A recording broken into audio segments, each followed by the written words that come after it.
kakek kalau di Sulawesi. Ini campuran ini, Sulawesi, Gorontalo, Papua. Ya. Kemudian ini ayah dengan sejagat nasihat. Ini tulisannya Ustadz Beta, Ketua Kopi Ngaji. Ya, mudah-mudahan manfaat ya. Jadi imam besar di Masjidil Haram dan di Masjid Nabawi. Amin. Makasih, Masya Allah.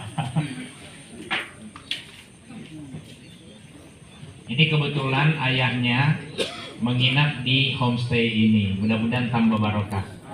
Amin. Ya, nanti kalau masih mau menginap 1 hari lagi gratis untuk 1 kamar. Ya, karena kita berikan fasilitas bagi ustadz atau penceramah atau qori yang mau yang sharing di sini, ya, yaitu antara lain. Terima kasih Ustaz Anwar. Nah, ini bapaknya ini orang Mandar ini, Sulawesi Selatan. Mungkin aja, Ustaz. Luar biasa, sangat meneduhkan bacaan Qurannya. Waktu kita seusia Mas Fatih mungkin baru trikul ya apalagi. Itu sudah luar biasa. Masya Allah. Jemaah Kopi Ngaji yang dirahmati Allah, langsung saja kita akan bersama-sama mendengarkan kajian pada pagi hari ini yang akan disampaikan oleh Ustadz Syakir Jamaluddin mengupas tentang sholat taraweh dengan berbagai macam permasalahannya. Oleh karena itu, kepada Ustadz Syakir Jamaluddin MA, waktu dan tempat kami persilakan.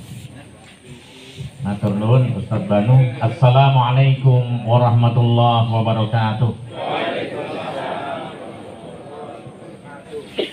Kayaknya benar-benar puasa ini. Masih agak lemes. Padahal baru sahur.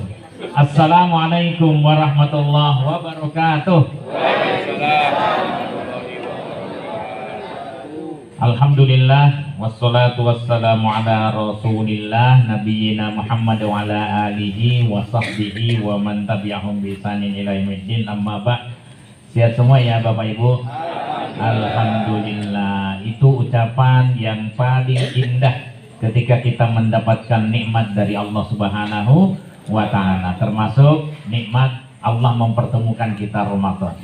Oh, pengumuman Kopi Ngaji tidak pernah libur kalau Ramadan. Ya, terus ngaji ya, kecuali kalau pas lebaran. Nah, kita libur. Ya, matur nuwun. Kali ini sebagaimana di pengumuman, kita akan bahas tentang sholat tarawihnya Nabi Sallallahu Alaihi Wasallam. Masih banyak menyisakan pertanyaan, ya. Nanti kita akan buka tanya jawab sebagaimana biasanya, ya. Jadi yang pertama, ya, kita tahulah salah satu yang disunnahkan Nabi Sallallahu Alaihi Wasallam dan menjadi amalan utama di bulan Ramadan itu adalah sholat tarawih. Kalau di bahasa hadis itu namanya qiyamu Ramadan. Sholat tarawih dalam bahasa hadis lafalnya tidak ada. Ini muncul kemudian, tapi boleh kita pakai istilah itu. Ya, lebih populer dengan istilah sholat tarawih atau sholatul lail yang dikerjakan di bulan Ramadan. Ya, yang melakukan ini dengan dasar imanan wahtisaban itu berpotensi dosa-dosa kita diampuni sebelumnya. Selain hadis man shoma ramadhana imanan wahtisaban, ada juga hadis mangkoma Ramadhana imanan wahtisaban ghufira lahu ma taqaddama min dzambi. Siapa yang melakukan qiyamu Ramadan dengan dasar iman, percaya 100% kepada Allah bahwa ini datangnya dari Allah Sang Kholik. Sebagai Sang Kholik, Dia yang paling tahu apa yang terbaik bagi ciptaannya dan apa yang terburuk bagi ciptaannya. Yang terbaik pasti diperintahkan, ya, atau dianjurkan. Yang terburuk pasti dilarang oleh Allah dan Rasulnya. Ya, itu yang harus kita pegangi. Nah, itu dasarnya iman. Jadi orang yang meyakini ini pasti dia enteng melaksanakan puasa itu.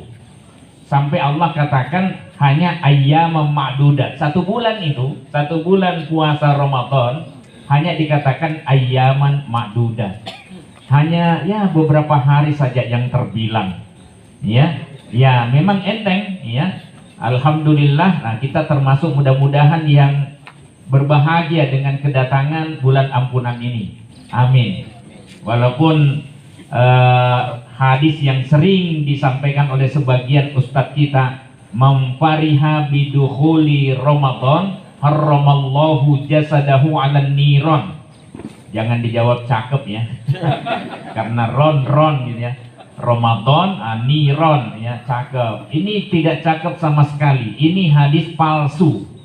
Ya, hadis palsu. Bahkan saking palsunya dalam kitab kumpulan hadis al-maudu'at, kumpulan hadis palsu yang lain tidak ditemukan.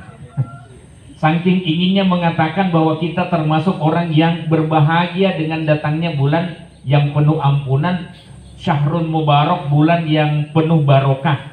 Ya, tapi janganlah begitu. Kalau dalam bahasa orang Jawa, ngono yo ngono neng ojo ngono. Ya, artinya biar Ustadz Banu yang terjemahkan. Ya begitu ya, ini yang orang dari luar Jawa ini ya. Begitu ya begitu, tapi jangan begitu. Gimana terjemahannya?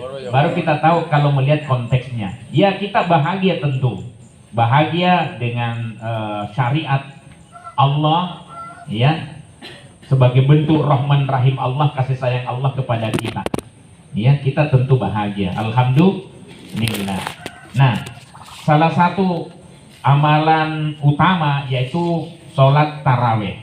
Ada yang mempertanyakan kalau sholat tarawih atau qiyamu Ramadan yang dikerjakan di awal malam setelah sholat isya itu apakah pakai sholat iftitah atau tidak ya, karena bahasanya itu apa namanya, siapa yang bangun malam di antara kalian ya, falyaftati sholatahu bi rakaatain khafifatain ya, hendaklah dia buka sholatnya dengan 2 rakaat yang ringan-ringan.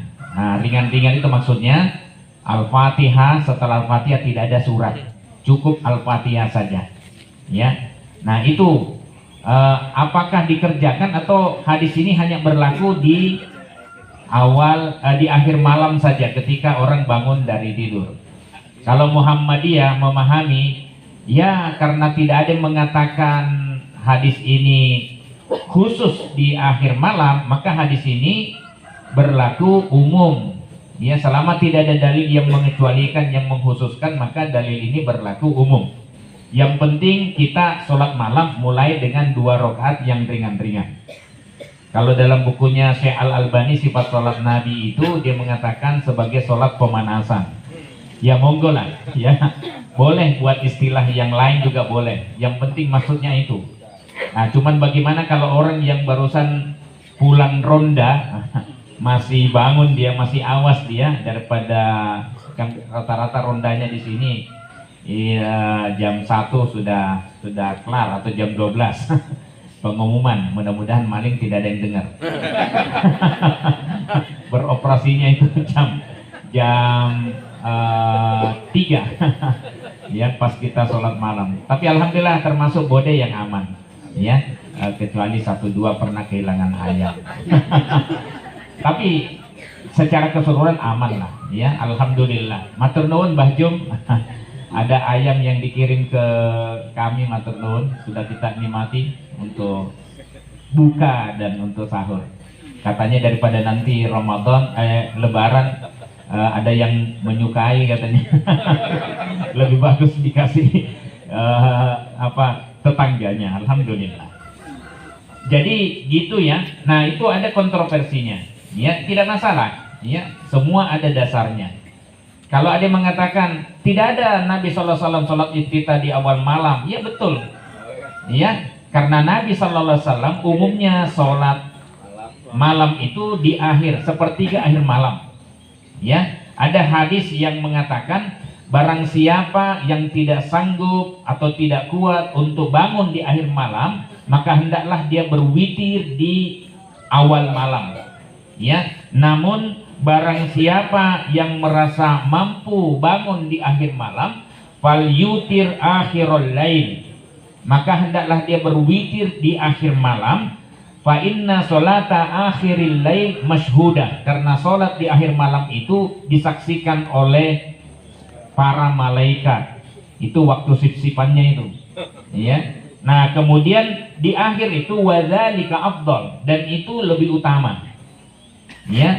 Nah, di masa Nabi sallallahu alaihi wasallam, di masa Khalifah Abu Bakar, di masa separuh masa kekhalifahan Umar bin Khattab, itu sholat malam di bulan Ramadan itu selalu dikerjakan berjamaah di akhir malam. Sehingga kita tidak temukan sholat iftitah di awal malam. Sebenarnya begitu saja logikanya, ya. Ada mengatakan apabila bangun, koma itu tidak harus diartikan bangun. Koma itu artinya qiyam, berdiri. Ya, karena memang sholat dikerjakan secara berdiri. Jadi ya bisa kita pahami cara pemahaman Tarjih Muhammadiyah dan sebagian ulama, sehingga dia tidak mengkhususkan qiyamul Ramadan dengan dimulai ya di awal malam, itu dia tidak, di akhir malam saja, tapi di awal malam juga bisa kita berlakukan. Suaranya keras atau pelan imamnya itu, berjamaah atau sendiri-sendiri. Saya katakan dalam buku ini, kalau pemahamannya sama, silahkan berjamaah. Loh, apa ada dasarnya? Ada. Rasulullah SAW ketika menginap di rumahnya Maimunah, istrinya itu Maimunah, ya, beliau bersama Ibn Abbas, ya. Nah, dia bangunkan Ibn Abbas waktu itu masih kecil. Setelah bangun, kemudian dia ngajak sholat malam. Nah, Ibn Abbas menceritakan bahwa waktu itu Nabi Sallallahu Alaihi Wasallam, saya berdiri di sebelah kirinya, ya. Lalu Nabi Sallallahu Alaihi Wasallam menarik kepalaku seakan-akan menyentuh telingaku dan menarik telingaku, memindahkan saya ke sebelah kanannya karena cuma satu cowok, ya. Jadi ingat, posisi satu makmum laki-laki itu di sebelah kanan. Ya, tidak ada yang mengatakan mundur sedikit, kecuali ada satu hadis ketika Nabi SAW, karena dua kali itu kejadiannya, Ibn Abbas ditarik dari belakang untuk berjajar di sebelah kanannya. Lalu Ibn Abbas mundur sedikit. Setelah salam, Nabi SAW nanya, ngapain mundur? Ya, tidak enak bersama Nabi SAW. Dan itu tidak dilarang, dia hanya tanya, ngapain mundur? Setelah dijawab begitu, Nabi SAW tidak mengatakan, ojo ngeyel ya. Tidak, dia justru mendoakan Ibn Abbas, ya, semoga Allah tambahkan pemahaman ilmumu. Nah, doanya dikabulkan oleh Allah sehingga Ibn Abbas itu menjadi sahabat yang paling paham tentang maunya Nabi, paling paham tentang tafsir ayat Al-Quran yang dijelaskan oleh Nabi Sallallahu Alaihi Wasallam lewat kaulnya, lewat perkataannya, lewat fiilnya, perbuatannya, dan lewat takrirnya. Aisyah radhiyallahu anha bilang ini Quran berjalan, seakan-akan ya. Ya, bukan Quran berjalan lah. Tapi Aisyah boleh dong mengkasih istilah itu, ya, atau kita juga, karena memang kehidupannya, perilakunya Nabi SAW itu ya sesuai dengan akhlak Quran. Khuluquhul Quran. Akhlaknya Nabi itu akhlak Quran. Cuman perbedaannya Nabi manusia. Sebagai manusia tentu dia pernah melakukan kesalahan. Ditegur juga oleh Allah, ya.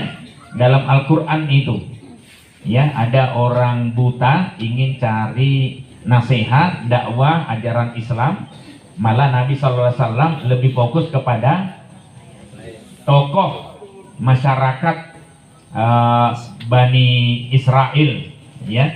Nah, jadi itu tokoh masyarakat dengan harapan dia menginginkan, siapa tahu kalau pentolannya itu kemudian dapat hidayah, setelah itu dia masuk Islam, dakwahnya kena. Ternyata tidak juga.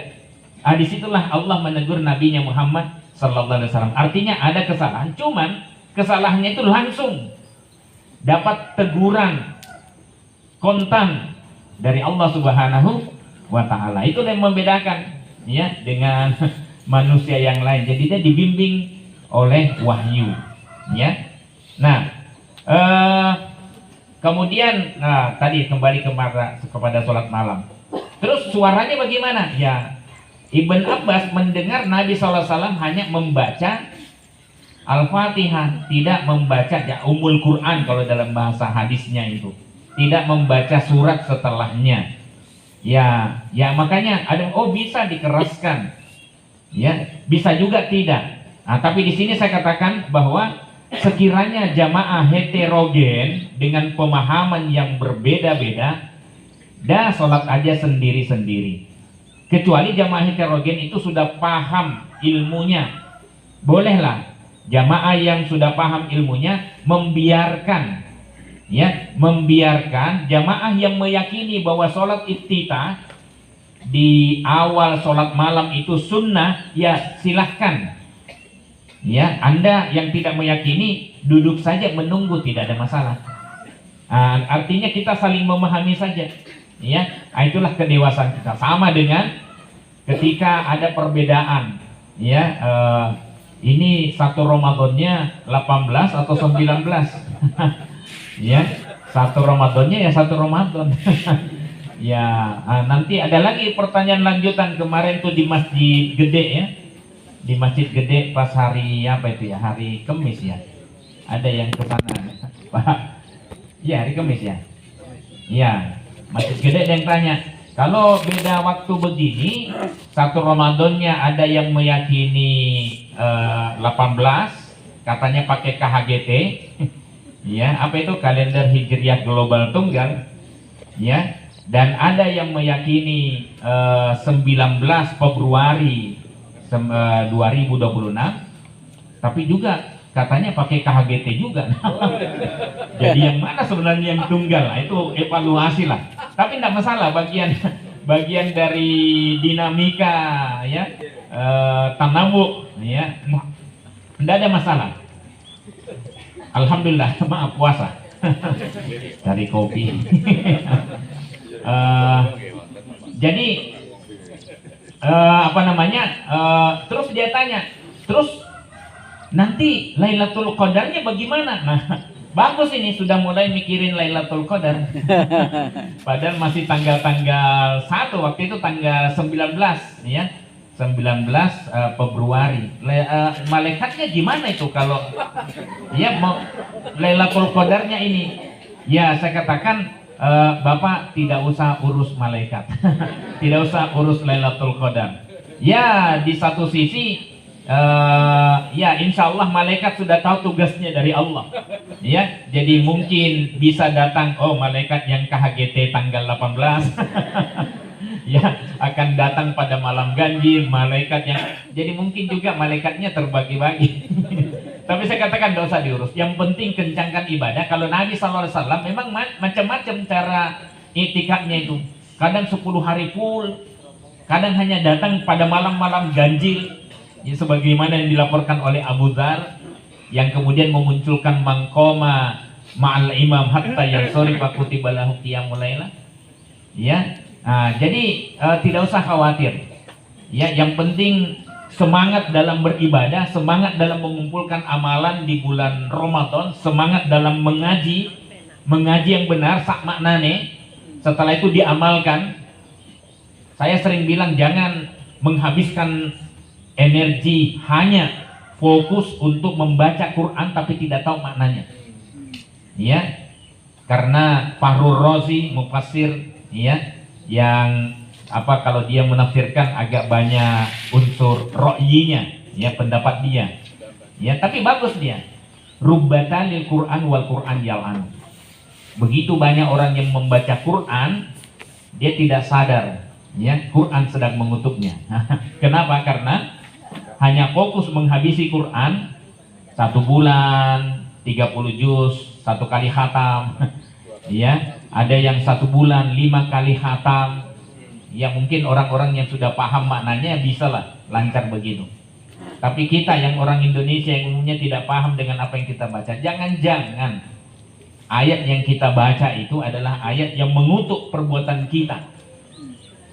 Yang suka curang, yang suka zalim, yang suka bohong, meskipun terhadap istrinya sendiri, ya, istrinya baru bangun, awut-awutan rambutnya, ya, tidak sisiran, kemudian langsung bilang cantik sekali, kayak ceramah kemarin.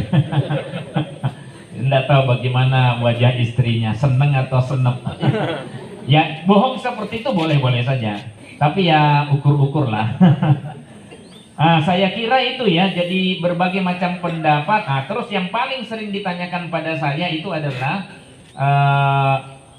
masih boleh enggak sholat tahajud setelah sholat taraweh plus witir? Ya memang berbagai macam pendapat ulama, semua ada dasarnya. Ya, ada yang mengatakan boleh, yang penting tidak mengerjakan 2 witir. Nah, sehingga di masjid gede itu langsung bilang, saya biasanya setelah taraweh plus witir, malam saya bangun, saya kerjakan lagi sholat tahajud, karena yang saya baca referensinya itu tidak perlu lagi pakai witir. La witroni filailah, tidak ada 2 witir dalam satu malam. Nah, dia pakai itu, ya. Nah, kemudian ada lagi mengatakan itu sudah cukup. Ada lagi yang pakai solusi, kerjakan saja 8 rakaat, nanti 3 rakaatnya di akhir malam. Kenapa? Karena Nabi SAW juga bersabda, ija'alu akhir sholatikum billail witra. Jadikanlah akhir sholat malammu menjadi ganjil. Jadi ditutup dengan ganjil. Makanya kalau kita lihat ada 4-4-3, boleh ada hadisnya. Sahih, Bukhari Muslim, bahkan rawahul jamaah dari Aisyah lagi. 2 duanya 5 kali tambah 1, ya 1 juga terakhir, jadi 11 juga. Ya, kemudian kata Aisyah ketika menjawab pertanyaan dari Sa'ad bin Hisham, dia mengatakan, ya itulah 11 rakaat. Ya, 11 rakaat, ya itulah 11 rakaat. Jadi 1 juga terakhirnya. Ada 4-3 ganjil terakhirnya, ada 6-3, ada 8-3, itu ganjil semua terakhirnya. Ada 8-1-9 rakaat, 8 rakaat langsung dikerjakan. La yajlisu fihinna illa 'inda saminah, tidak duduk selama 8 rakaat kecuali pada rakaat ke-8 duduk dan tidak salam. Wala yusallim, ya, dan tidak salam. Ya, halo. Ya, dan tidak salam. Jadi 8 rakaat langsung, tidak duduk selama 8 rakaat, la yajlisu fihinna illa 'inda saminah, wala yusallim, tidak salam, duduk tahiyat awal lalu berdiri tambah 1 rakaat, itu 9 rakaat. Jadi memang macam-macam. Ada 61, ada 63, ada 621, ada 81, ada 821, macam-macam. Cuman terus terang saya belum menemukan 2 3. Nah, itu yang saya tidak tahu. Di HPT itu hanya menyebutkan, di buku-buku yang lain menyebutkan 2 3. Dalam sebulus salam juga dikatakan begitu, 2 nya 4 kali tambah 3. Tapi sebulus salam dan HPT tidak menyertakan. Mana dalilnya yang mendasari itu? Tapi kalau ulama fikih ditanya pasti boleh, karena sebenarnya macam-macam, ya, artinya tidak terlalu ketat. Yang penting ija'alu akhir sholatikum billail witra, jadikan akhir sholat malammu menjadi ganjil. Ya, kenapa? Karena Nabi SAW pernah juga mengerjakan 2 salam, setelah itu tidur, bangun lagi, ya tentu wudhu dulu, kemudian mengerjakan 2 rakaat lagi, terus tidur lagi. Ya, bangun lagi, mengerjakan 2 rakaat lagi. Sudah tidak tidur, setelah 2 rakaat salam langsung 3 rakaat. Ada, jadi 2 3. Ada yang mengatakan, Ustadz, kalau misalnya mau ngikuti jangan medot. Orang yang meyakini apa yang tidak pernah Nabi SAW mengerjakan lebih daripada berapa itu? lebih daripada 11 rakaat. Pertama hadis Aisyah radhiyallahu anha, ya, kata Aisyah, makana yazidu fi Ramadan wala fi ghairihi ala ihda asyrata rakaat. Tidak pernah Nabi SAW menambahkan di dalam ataupun di luar bulan Ramadan lebih daripada 11 rakaat. Ya, ada lagi hadis yang mengatakan sebentar, ini karena agak panjang ini penjelasannya kalau tentang sholat malam. Mungkin ada sekitar 52 halaman khusus tentang sholat malam, ya. Karena Rasulullah Sallallahu Alaihi Wasallam yutir, Rasulullah Sallallahu Alaihi Wasallam berwitir. Kalau tadi hadisnya Sa'ad bin Hisam itu ambi ini, ya ummal mukminin ambi ini an witri Rasulullah Sallallahu Alaihi Wasallam. Lalu Aisyah mengatakan 1. Duanya dimakani. Dia tanya tentang witir, tapi dijawabnya dari 2 itu sudah dianggap witir itu. Sampai 5 kali 2 itu, ya, atau 2 kali 5 itu dianggap witir juga oleh Nabi Sallallahu Alaihi Wasallam. Kenapa? Karena tidak membiarkan mengambang hanya genap. Oke? Nah, setelah itu ini juga tanya tentang bagaimana Rasulullah SAW mewitirkan, mengganjilkan sholatnya. Qalat, kata Aisyah, karena yutiru bi arba'in wa salasin. Beliau berwitir 4 dan 3. Jadi 4-nya sudah dianggap witir juga istilahnya. Wa sittin wa salasin, 6 dan 3. Wa samanin wa salasin, wa asrin wa salasin, 6 3, 8 3, 10 3. Yang di Mekah ini sekarang, di Madinah itu 10 3. 2 salam, 2 salam, 2 salam, 2-nya dimakani tambah 3. Ada dasarnya. Makanya dan komen, alhamdulillah, ya, Mekah sekarang sholatnya sudah sesuai tuntunan Nabi Sallallahu Alaihi Wasallam. Emang yang dulu tidak? Dulu juga, ya, cuman memang ada khilafiyah di kalangan ulama, ada ikhtilaf lah, perbedaan pandangan. Tidak ada masalah, ya. Yang jadi masalah sudah berbusa-busa debat, tidak sholat malam juga. Itu masalah berat, besar. Kemudian lanjutan akhirnya itu, walam yakun yutiru bi anqasa min sab'in. Beliau tidak mengerjakan witir kurang dari 7 rakaat. Wala bi aksara min salasa asyrata, dan tidak lebih daripada 13 rakaat. Ya, itu pernyataan dari Aisyah radhiyallahu anha berdasarkan hadis sahih riwayat Abu Dawud. Ada sedikit perbincangan pada kesahihan hadis ini karena semua jalur hadis ini melalui Muawiyah bin Shalih yang wafat 158 Hijriah, di mana sebagian kritikus menilainya sikoh, namun ada juga yang menilainya jujur meski punya beberapa kesalahan. Tapi secara keseluruhan hadis ini tetap makbul sebagai hujjah, ya. Nah, kemudian ada hadis yang tadi Ibn Abbas itu menceritakan tentang pengalamannya sholat malam bersama Nabi SAW di rumahnya Maimunah.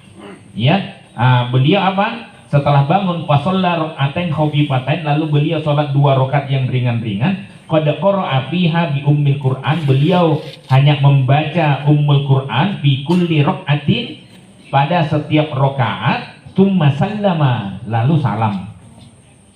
Ya, kemudian baru mengerjakan summa sholla hatta ihda asrota rakaat, kemudian sholat 11 rakaat. Nah, kalau dihitung dengan rakaatain khafifatain berarti 13 juga. Itu kan hadis sahih riwayat Abu Dawud dari Quraib maulanya Ibn Abbas. Quraib itu mantan budaknya Ibn Abbas, dari Ibn Abbas, ya. Kemudian ini Al-Bukhari dan Muslim juga meriwayatkan bahwa Ibn Abbas pernah sholat lail bersama Nabi Sallallahu Alaihi Wasallam dengan riwayat rincian 2, 2, 2, 2, 2, jadi 2-nya 6 kali, ya, salam pada setiap 2 rakaat, kemudian 1. Nah, sebelum sholat Nabi SAW membaca 10 ayat penutup surat Ali Imran. Inna fi khalqis samawati wal ardi wa ikhtilafil laili wan nahari la ayatil liulil albab alladzina yadhkuruna Allaha qiyaman wa qu'udan wa 'ala junubihim wa yatafakkaruna fi khalqis samawati wal ard rabbana ma khalaqta hadza batila subhanaka faqina adzabannar. Sampai terakhir itu.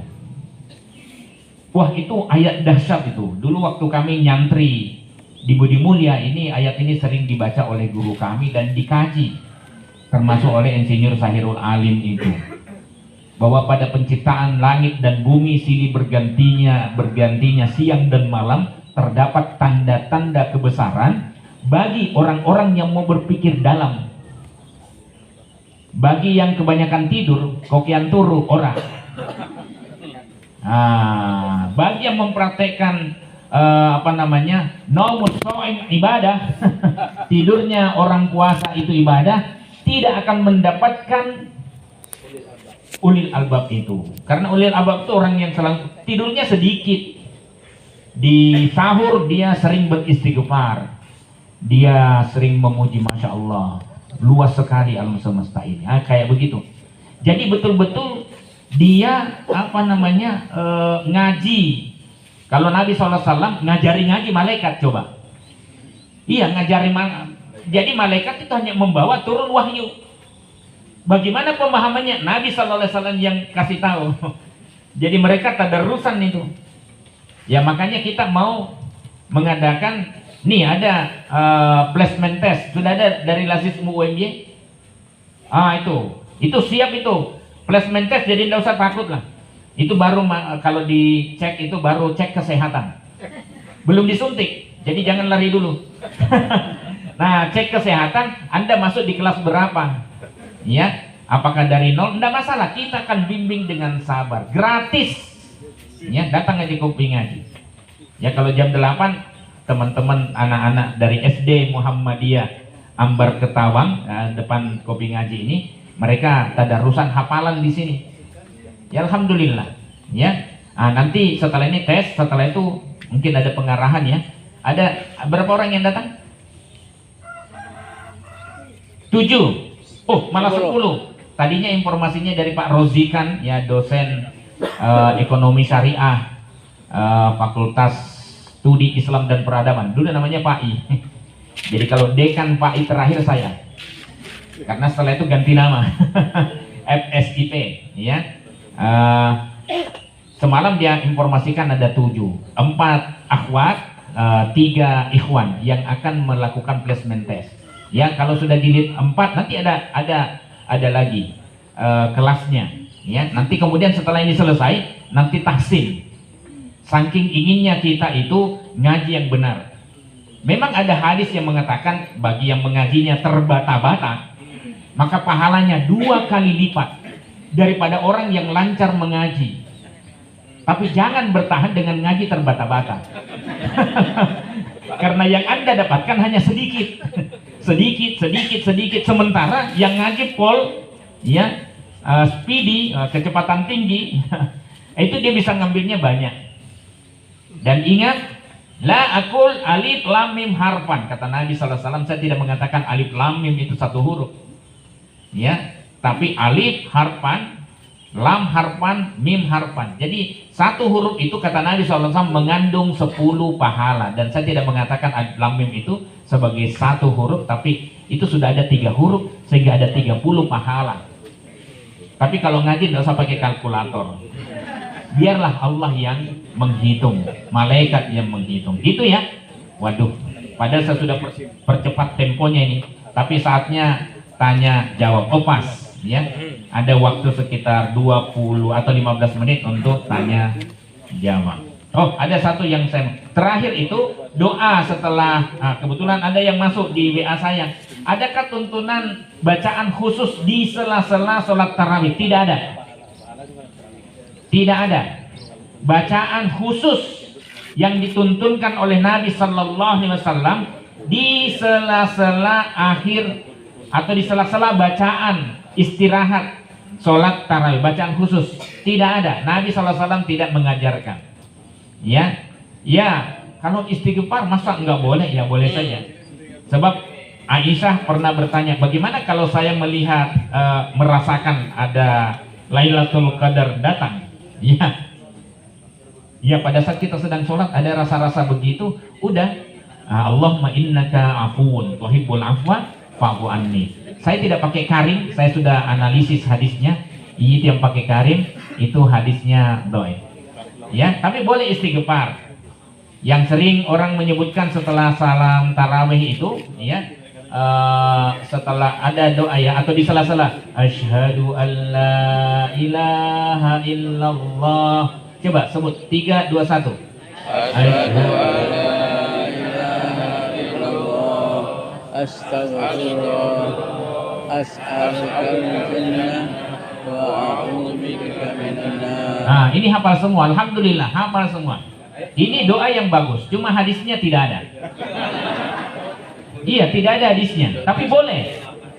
Saya katakan boleh. Kenapa? Karena Nabi SAW menyuruh kita untuk berlindung dari api neraka. Ta'awwadhu billahi minash atau min azabin nar. Ya.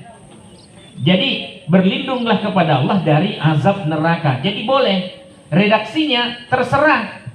Ada yang pakai Allahumma ajirni minan nar. Ya Allah, selamatkanlah aku dari api neraka, atau lindungilah aku dari api neraka. Ada yang pakai itu, silahkan. Redaksi itu pun tidak ada hadisnya. Astagfirullah. Memang tidak ada, tetapi itulah ulama pinter membuat kreasi doa. Saya katakan kalau pakai bahasa Indonesia boleh, ya boleh. Ya Allah, lindungi aku dan keluargaku dari api neraka. Kan ada kan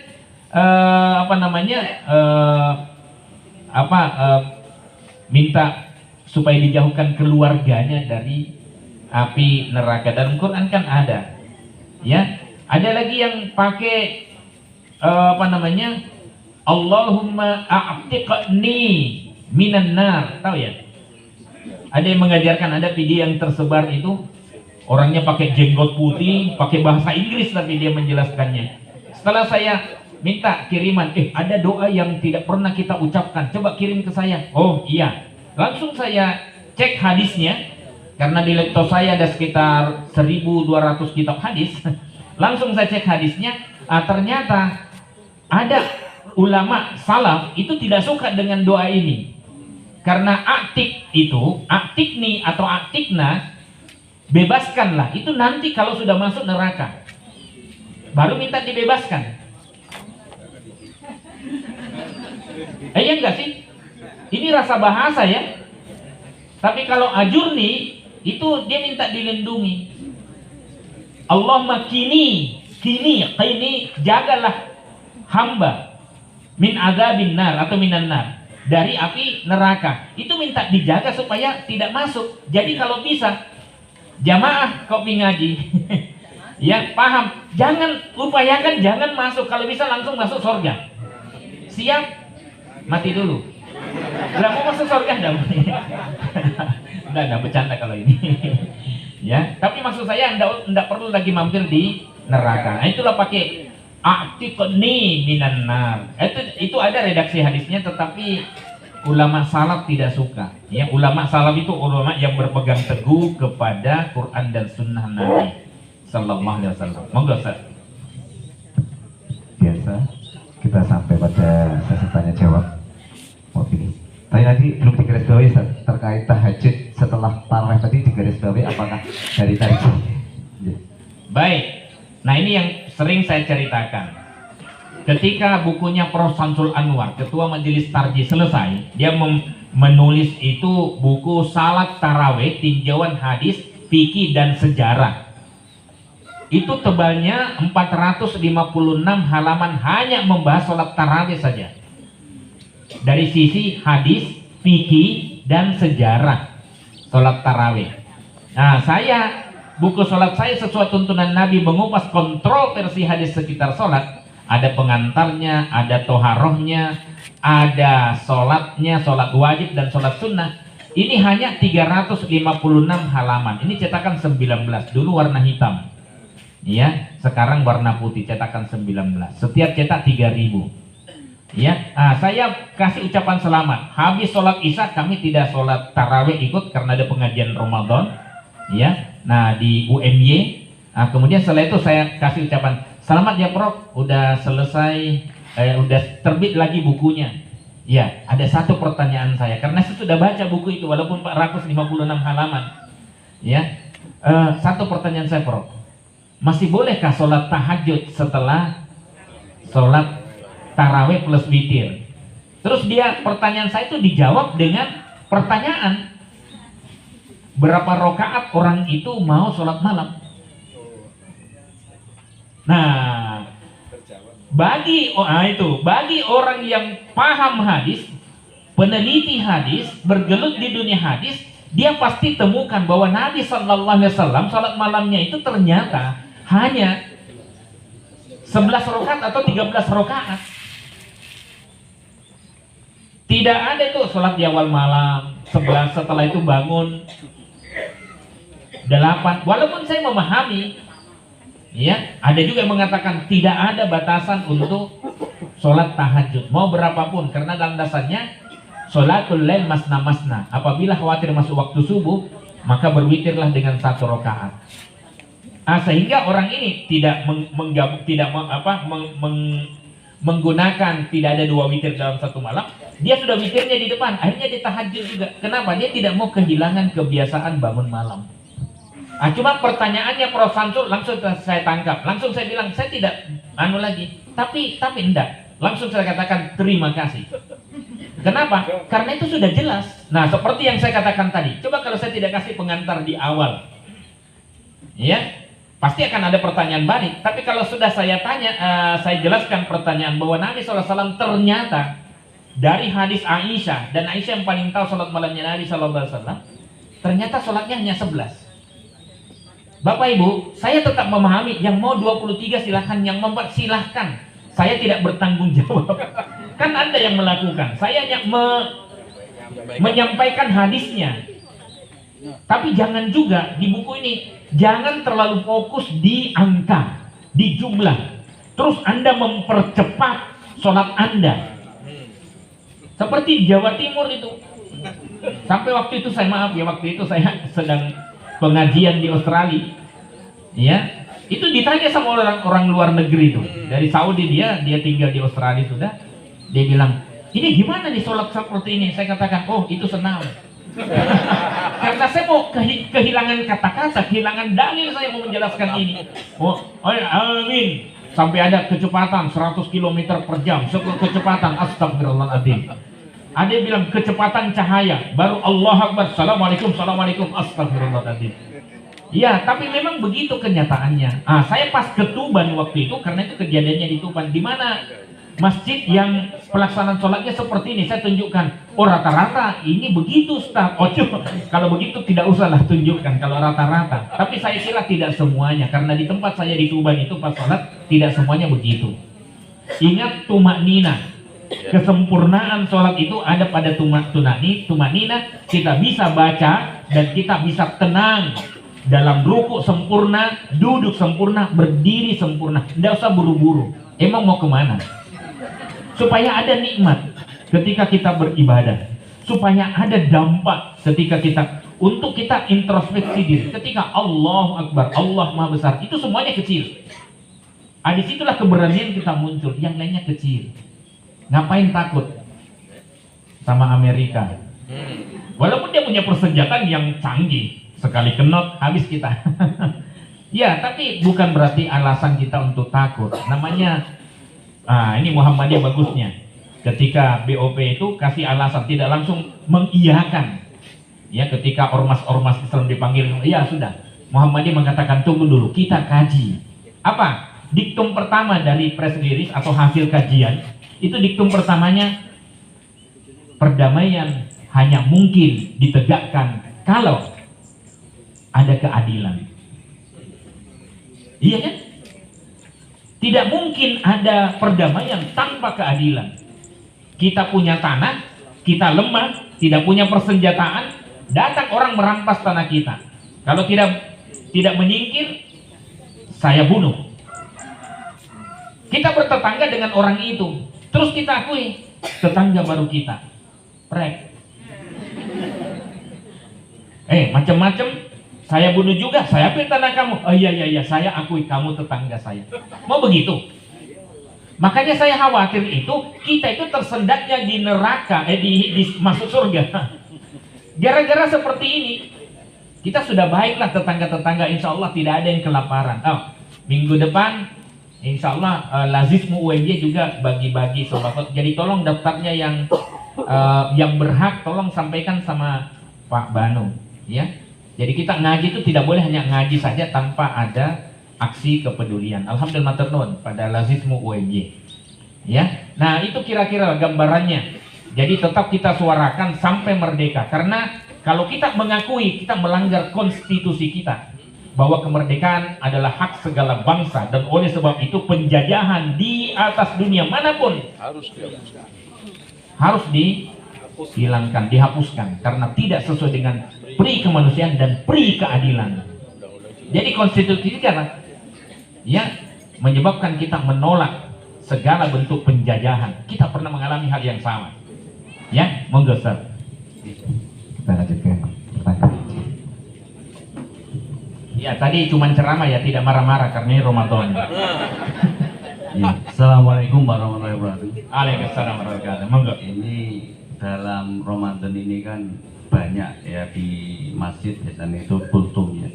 Nah, ini ada pertanyaan yang dari berbagai itu mengenai keutamaan biasanya kan dengan akhir fitir itu dengan ditutup dengan al-ikhlas, al-kafirun, dan yang pertama kali kan ini sabihisma.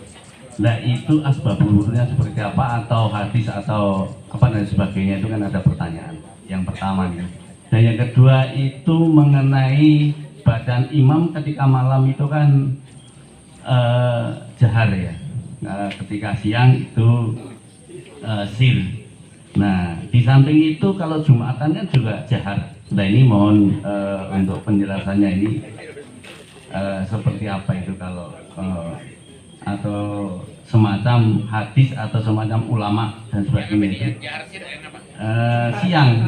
Siang itu kan sir, tetapi kalau untuk Jumatan itu kan jahar. Nah, seorang imam lain. Nah, ini mohon minta dijelaskan ini. Karena di cabang Immobil itu kan kalau Ramadan itu menunjukkan dai-dai ke bimbingan Muhammadiyah, Masjid Nusra Bimbingan Muhammadiyah.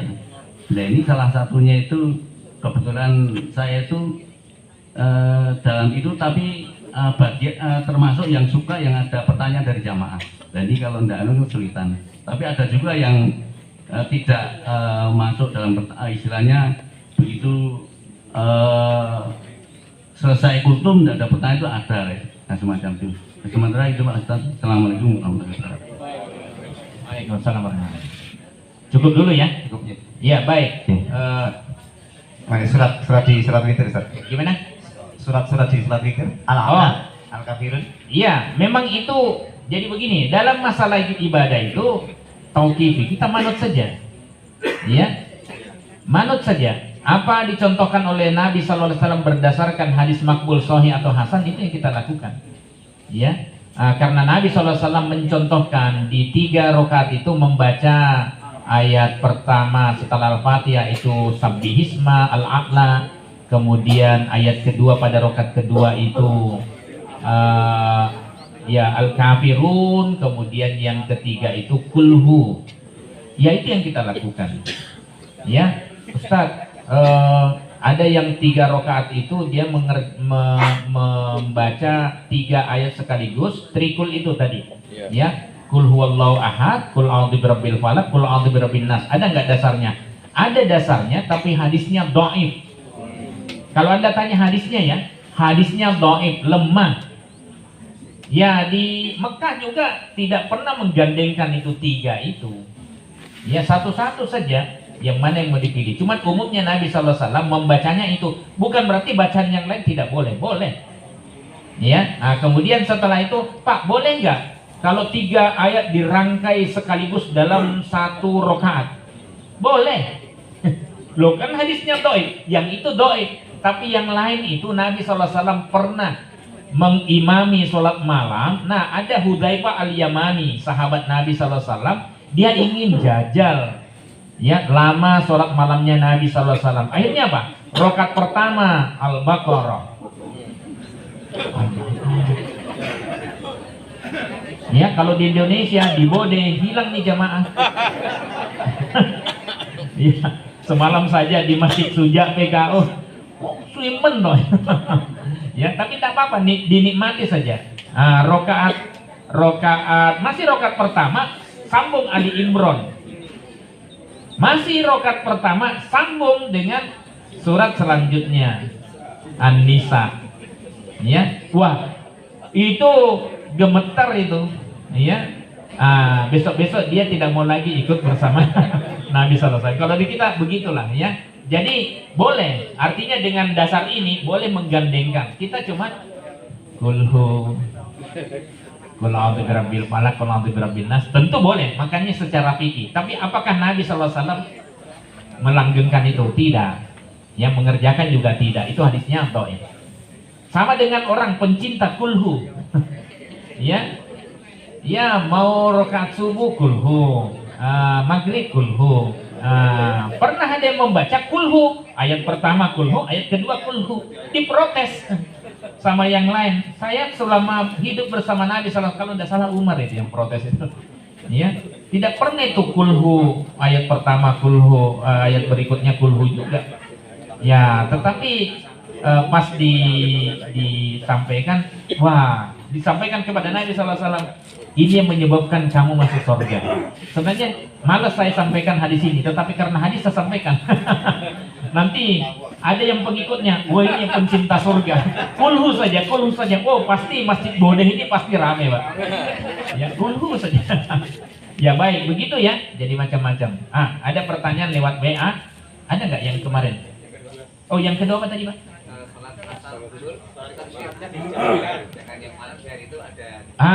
Tadi sudah saya jawab sebenarnya, itu tauqifi. Karena Nabi SAW mencontohkannya begitu, ya sudah sami'na wa ta'na. Jangan protes. Kenapa? Wah, tidak usah dipikir, ikuti saja. Tapi Nabi SAW pernah mengeraskan bacaan sholatnya di waktu zuhur, sehingga ketahuan tuh ayat surat yang dibaca, kemudian berapa ayat. Pernah dia keraskan bacaannya waktu asar, ketahuan itu ayat yang dibaca. Kalau sir semua kan berarti sahabat tidak tahu, ini sahabat tahu gitu. Dan Nabi SAW tidak bilang, tadi saya baca surat ini. Enggak, mereka sudah tahu. Gitu ya. Jadi udah sami'na wa ta'na. Ya, kalau Jumat kenapa itu keras ya? Karena memang contohnya keras. Ya, jahar. Baik, ada Pak Sakir. Ya, biasanya saya jarang balas seperti begini. Nama saya Syakir, pakai Y ya. Sakir itu pemabuk. Iya, sakaro. Iya, pemabuk. Kalau mahasiswa saya tidak jawab itu. Tapi ini karena tetangga dan jamaah saya jawab. Nah, saya kasih tahu, Sakir pemabuk, Syakir pensyukur nikmat. Nah, bapak saya ada di sini. Tapi tidak usah juga lebay, Pak Syakir. Yang sholat tarawih banyak rokaatnya, tapi gerakannya kayak orang senam aerobik, tanpa jeda, apa sah-sah saja. Pencuri terburuk kata Nabi SAW adalah orang yang mencuri dalam gerakan sholatnya. Apa yang dimaksud? Tidak tumak nina, tidak tenang dan tidak sempurna ruku sujudnya. Ya, jadi jangan dikira kemudian kita amin. Yang penting sudah sholat. Tidak cukup. Ya, kalau sholatnya seperti ini, dia dianggap pencuri. Kalau sholatnya tidak berdampak, dia biarkan orang sekitarnya tetap kelaparan, dia bisa menjadi fawailul lil musallin. Sholatnya yang menyebabkan dia celaka. Kenapa? Karena dia hanya kamuflase, pura-pura saja. Harusnya berdampak, tambah baik dirinya, tambah bisa baik dan membaikkan orang sekitarnya. Monggo, waktunya habis ya. Ya, saya kira cukup ya. Matur nuwun, karena setelah ini ada pelatihan imam, khotib dan dakwah multimedia bagi para takmir masjid di PCN Gamping. Di meeting room. Sudah siap nggih? Makanya ini materi pertama dalam bagi peserta pelatihan, ya. Nah, nanti di ruang itu tinggal tanya jawab. Oke, saya kembalikan pada Ustadz Manu. Dari saya, wassalamualaikum warahmatullahi wabarakatuh. Luar biasa sekali pencerahannya pada pagi ini, jamaah semuanya. Sekitar mulai sholat taraweh dengan sholat tahajud di bulan Ramadan. Semoga ini bisa menjadikan pencerahan untuk kita dan tidak gelisah ketika sholat dan sudah mantap dengan pilihannya. Insya Allah. Informasi selanjutnya yaitu infak pada pagi hari ini terkumpul 2.830.000. Alhamdulillah, semoga senantiasa menambah keberkahan kepada semuanya. Mari, sekali lagi ada kaos kaki masih baru ditemukan di Sabtu kemarin di pertigaan sebelah timur Kopi Ngaji. Yang merasa kehilangan kaos kakinya, maaf ya, hanya kaos kakinya ya, dan masih baru, nggak ada kakinya karena masih baru. Jadi nanti bisa diambil di tempat kami. Mari kita syukuri kajian pada pagi ini dengan bacaan hamdalah bersama-sama. Alhamdulillah.